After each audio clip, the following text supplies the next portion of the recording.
Before we begin, I do want to mention that this video is brought to you by Housing Anywhere, a fantastic solution for anyone who is moving to a new city looking to rent, especially if you're moving abroad. More on that later. Hi. Hey.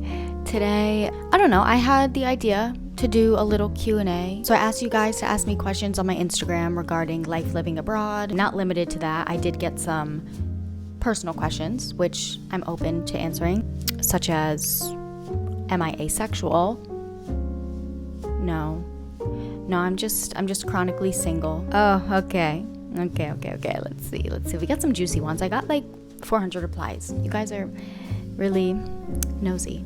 This first one, tips on making friends in a new city. I'm a 22-year-old American moving to Paris in August. Immerse yourself in an activity, whether that activity be a course, a learning course, a school, pottery classes, a club, like anything that instantly presents you with people your age to make friends with, because they're also looking to make new friends in most of the cases. You know, if you're in an environment like that, you assume that you're going to make new friends. I'm going to be honest, like it was tough for me making friends. Oh, get a job, period. Coworkers, fun. I think the hardest thing for me making new friends was that this is my job, and I'm also on a long stay tourist visa, so I am not allowed to get a job here. I'm not allowed to have working papers, so I couldn't make friends through job. I'm not studying, so I couldn't make friends through school, so that was tough. However, I have met quite a few people through acting, which I'll also touch more on later, and through that they've introduced me to their friends and them their friends. Also Tinder. I've actually have friends from Tinder who it turned out to be a nice friendship and nothing more, but good, great, whatever makes friends. Next question, what do I miss most about my home country, America? You see, America is the land of the great. America is the land of opportunity. America is the land of no gun control. Instantly I know my answer. It's Target. I miss Target. I miss capitalism. I'm going to be so honest. Fuck capitalism, but sometimes walking into a Target and having the world at your fingertips. You could buy groceries, you could buy clothes, you could buy music, you could buy home goods, you could buy just everything is there, and I miss it. I do miss it because Paris is laid out where it's okay, you want to buy cheese, you want to buy good cheese, you have an entire store for that, which is lovely. Everything is the best because every store is focused on selling that one thing. Also convenience, everything in America is for convenience, and everything is very easily accessible, which I've not found in Paris, because getting a bank account, I had to wait 3 days to get my code in the mail, which I still don't have access to. They think I have access, but I don't yet, and I just don't feel like going back to the bank. They're sometimes it feels like they are living in the 1800s still, and I guess it works for France, so you do you. I also miss just hearing other American accents. I do have some American friends here, and when I hang out with them, it's just a breath of fresh air. Yeah, that's what I miss most about America. Nothing much else. How are the French lessons going? Je prends letterboxd, mais je pense que je vais bien. Maybe. How do you deal being in a polyamorous relationship with Timothy and Harry? Hold on one second. Timmy? Yes, ma'am. Harry? Yeah. Are you guys okay? The fact that I'm kind of dating you both, is that okay? I think when you're growing up, you always feel out of your body, looking in the mirror to confirm your okay. They don't really mind, and I deal with it very well. I love it. I deal with it really nicely. So, yeah. Favorite place to chill in Paris? There's a lot of cafes that I love. I do love to chill at it, a coffee shop. In terms of just reading a book in a park, hands down, Montparnasse Cemetery actually is my favorite place to chill. Cemeteries are so peaceful to me. I love them. If you're not someone who likes to hang out at a cemetery, Butte-Charmont is a lovely park in the 19th arrondissement. Best park in all of Paris, in my opinion. There is a little outdoor courtyard / coffee / cafe in the Museum of Romantic Life. So lovely. I get a little coffee and I go and I sip and I read, and it's lovely. Favorite film of all time. I'm just gonna link my letterboxd right here. And you guys can go and look into my films because I can't choose. I really can't. My heart is palpitating just thinking about trying to pick one great film. It is School of Rock though, so yeah, it's School of Rock, probably. How did I go about my visa and living here long term? So my visa is a long stay tourism visa, and it is only good for 1 year, so it will expire September 30th, I believe. I'm gonna try to figure out a loophole or on how to extend that, or perhaps sign up for like a school. But frankly, I don't know if I want to extend it. Like, part of me is like, oh my god, of course I do, but then part of me is like, I don't know. Anyways, how did I go about getting it? That was a tough process. It was a very long process. I had to like write a letter as to why I wanted to live here, like, oh, I'm gonna go to like enrich my life and like immerse myself in the history that is Paris and explore France. Like, you just have to bullshit it and write an essay about like how you, like, why you are great for this visa and why like they should give you the visa. I don't know if they actually read it, but just say all that good stuff. It was also kind of pricey. Like, altogether, I think the process, like, you have to get health insurance for moving abroad. I think it was probably like $600-$700 altogether. Okay, this one was like a bit invasive, and I didn't really feel comfortable even reading this question, let alone like answering it. How do I handle the pressure of having the fattest ass in the world?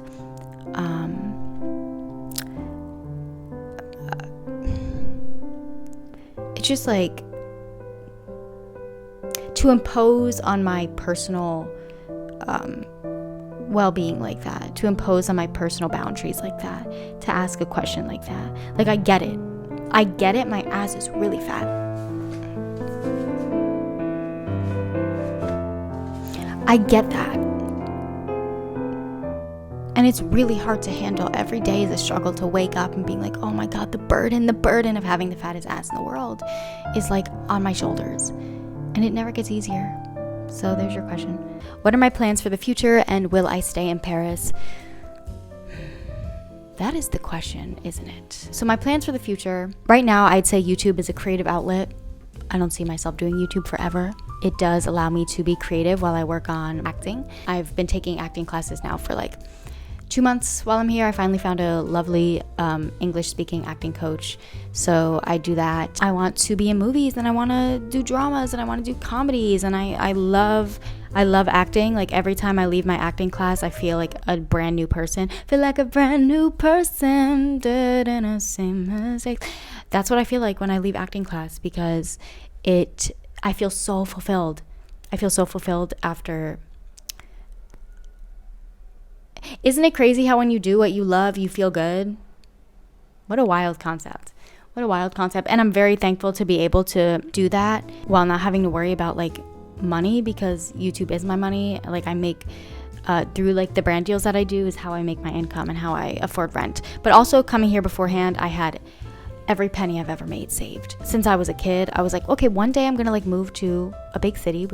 New York was the focus, and I'm gonna have to save. So since I had my first job, I've saved all my money, besides like travel here and there and like clothes that I need. And will I stay in Paris? Okay, I'm gonna segue. I'm gonna make a little U-turn into another question, which was, why did I choose Paris? I chose Paris because New York was too expensive. Okay, let's be realistic here. The place I'm staying in right now is about $1,250 in rent, US dollars. In New York, this would be like $3,000. Okay, and I didn't want to spend that. Who would? Who in their right mind would want to spend that? Clearly a lot of people, but it's insane, and there's a time for everything. This was my time. I'm single. I don't have like any serious jobs or like gigs holding me down and at a certain place. Like, let me move abroad. Let me have like a nice year abroad. And I visited Paris the past 2 years, fell in love. I will say living here does taint the relationship that you have. Like moving to a place that you've only visited, I think it kind of like definitely shifts that relationship that you have with the place. Coming into Paris, I had those rose-colored lenses. Oh, like Paris was this perfect place, this beautiful place, and I look at it differently now. I love it. I love it so much, but I do look at it in a different way. Now that I live here, it's like, oh, like this city, you know, it has its problems, just like any other city. It's dirty and it's gross sometimes, and they do have a serious housing crisis, and it could be very lonely at moments, very, very lonely. When you visit a place for a week, you don't really deal with loneliness, but when you live in a place for months and months, through the dead of winter, you deal with loneliness, absolutely. And what was the question? Oh, will I stay in Paris? I'll probably end up moving to New York within the next year. But not because I don't like Paris, it's just because New York, for me, it makes more sense. I have more opportunities there. Like, biggest struggle living in Paris. I'm going to be very transparent here and very vulnerable for a second. Let me get a glass of water, because I will need a glass of water before I speak on this. This is 7-Up soda. The loneliness, I experienced the worst depression of my entire life. Between the months of, I'd say, like January, February, March, December, a little bit of November. I struggle from seasonal depression direly. There's a difference between being alone and being lonely. I'm enjoying right now being alone in my apartment. I'm enjoy like having my own space, but like being lonely, that's against my will. I had many moments where I would call my mom and I would be like, I need to come home. Like I'm moving out of here. I want to DIE. I can't get out of bed. I don't want to get out of bed. There were days where like getting out of bed was an accomplishment, and I never thought I would be one of those people to be like that, to get that depressed, but I was. And let me tell you, winters in Paris, it was cold but it was gray. There was not a day. There was 1 month where I don't think we got an ounce of sunlight. Just please, sir, just a little ounce of sunlight. No, we didn't get an ounce of sunlight, and it was heinous. Leaving the apartment was just a struggle, and it was hard, and that is why I visited home quite a lot during those months, which like I sort of felt guilty about, because I was like, okay, like I'm paying rent in Paris. I just bought all this furniture and I'm paying rent and I'm not even there. So like part of me was like, okay, like I can't leave because I'm paying rent. Why would I waste my money? But part of me was like, okay, well, if I don't go back home for this bit and like see my mom and my siblings, I will crumble and die, and I will die here and rot here.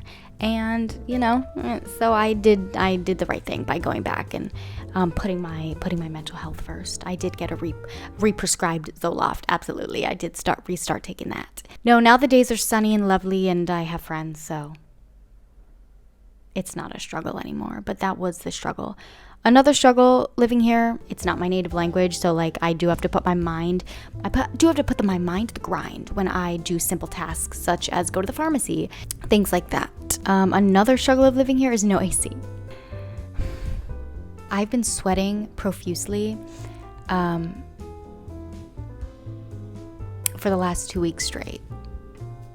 I would rather sweat profusely 24/7 than have frostbite like I did back in winter.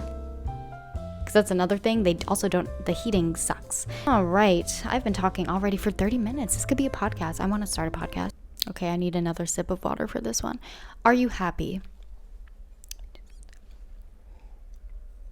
I'm going to be so honest. The first time I read this, I started to cry, which maybe that is the answer. Maybe like, was I crying because I'm not happy, or was I crying because like I finally am happy? And I don't know. Like I have days where I'm very happy, and I have days where I'm very much so not. And I think a better question would be, am I content? I think I'm content at the moment. I definitely have much more that I want to accomplish, and I feel like I haven't accomplished much yet, if I'm being honest. I'm probably more hard on myself than I should be, but I think I thought when I moved to Paris that I could escape. and I could escape like any sadness I was feeling by moving to another place, but it's just a band-aid. After 2 weeks of living here, I was back feeling the same way that I was my entire life, like in America. You know, I was still sad. And the thing is, no matter who you are with, no matter where you are, you're always going to be just with yourself in the end. You're going to be with this guy up here, this little guy, this little motherfucker up here, your mind, yourself, your own emotions. And there's nothing you can really do to escape that besides a lobotomy, I would assume. Am I happy? I'll get back to you on that. How old are you, pussy slay, pussy fresh? I am 24 years old, baby. And God, that came fast. That time does not stop for nobody. If I lived in the biblical times, I would be dead in a year, because their lifespans were like 25. Do I get along with French people? Yes. French people are actually so easygoing and so kind and accepting, and also like so funny. Like, I'm sure if I understood what they were saying, they would be really funny.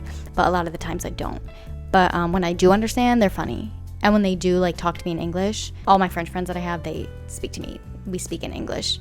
And they're funny. They're fucking hilarious. So, how tall are you? I am 7 centimeters. How did I manage to find an apartment in Paris? Well, I toured about 31 apartments, and I cried a lot. Hey guys, I thought I got my apartment, but it turns out it's in one of the most dangerous neighborhoods in Paris. And I don't want to die, so I don't have an apartment, and my hunt continues. Oh my god, this is so stressful. Things could be worse. Things could be worse. I just have to remind myself that. Oh my god, I'm gonna strangle somebody. Okay, shut the fuck up. Anyways, today I'm going to a museum with a very cute boy, so that's good.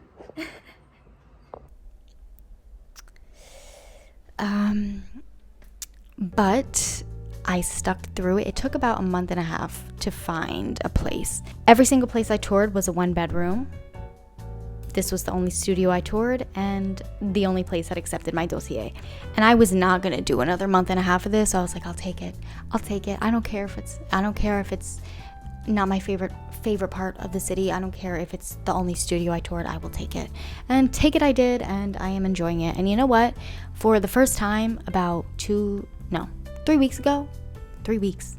Oh my God. It took me 6 months to feel this way. For the first time, I walked in and I was like, I'm home. It feels like my little cozy space, and I love it so much. And the idea of moving away and like having to sell the furniture and like, although get me in a 1-bedroom ASAP, because I do cook where I sleep, where I eat, where I shit, where I piss, figuratively. I would hope figuratively. What books am I reading right now? I am reading Slouching Towards Bethlehem by Joan Didion. Just a collection of essays of hers, and I love it.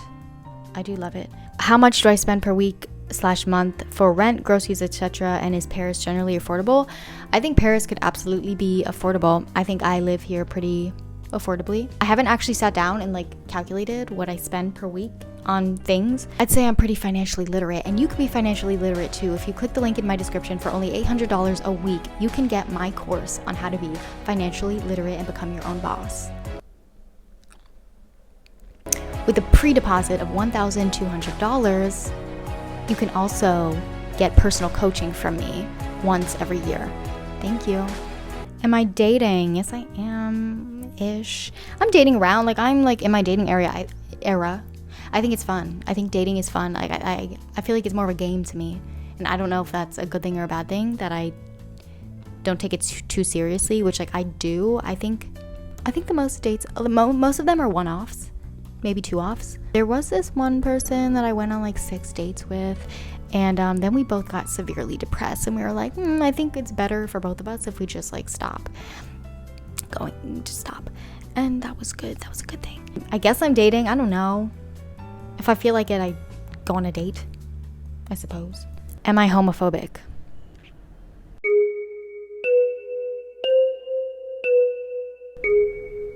Cut the cameras, dead ass. All right, guys, I think I am going to end this little Q&A sesh here because I am experiencing extreme heat stroke and do need to go outside and get some fresh air immediately. Thank you so much for tuning in. Thank you for asking questions. It was nice to be real. It was nice to be on the real down low reel. Right. Okay, well, to anyone considering moving abroad, do it. To anybody who's suffering from depression, stop it. No, I'm just kidding. Don't get help. See a therapist. See y'all so soon. See you guys so soon. It's insane how soon I'll see you. I love you so much and hope you have a wonderful rest of your day or night. Mwah. Bisous. Hey, that's up! Hey, that's up! Hey, that's up! Hey, that's up! That's up! Hey, that's up! Hi, excuse me. Has anybody here ever heard of Housing Anywhere? Housing Anywhere is the leading accommodation marketplace for internationals. As you saw, the renting process, especially in countries like France, is difficult to say the least. And with Housing Anywhere, you can advance online book. So you have a place waiting for you in your city when you move, which saves you so much money and time on Airbnbs, hotels, apartment tours. Everything is done before you get there. One of the biggest concerns when looking for housing abroad is the risk of scams, being scammed out of your hard-earned money. No one wants that to happen, and with Housing Anywhere, the advertiser only gets the renter's money after the renter has seen the place in person. Brilliant. Also, if you arrive to your new place and it isn't exactly how it's described, you have 48 hours after your move-in date to request a full refund, which really allows tenants to trust the information on the platform and avoid any surprises upon move-in. Housing Anywhere makes it seamless to find the perfect place that fits your needs with their search filters. You can also set up notifications that will alert you whenever a new listing with your pre-qualification filters is posted. You can also get a real feel for a specific space just by looking at it online. There are multimedia galleries, up-to-date calendars, and transparent rental conditions that you can see under a certain listing that will make you confident in booking it in advance without having to look at it in person first. If you're considering moving abroad, whether it be for work, leisure, studies, I highly recommend checking out Housing Anywhere. It's a secure and convenient way for tenants to find a place in a new city. With the ability to book in advance, a safety guarantee, and a full refund if the place isn't as described, you can have full confidence that you are making the right decision. You yourself can start looking for your next home in a new city using the link in my description for Housing Anywhere. Perhaps I will see you in Paris soon. Thank you to Housing Anywhere for sponsoring today's video.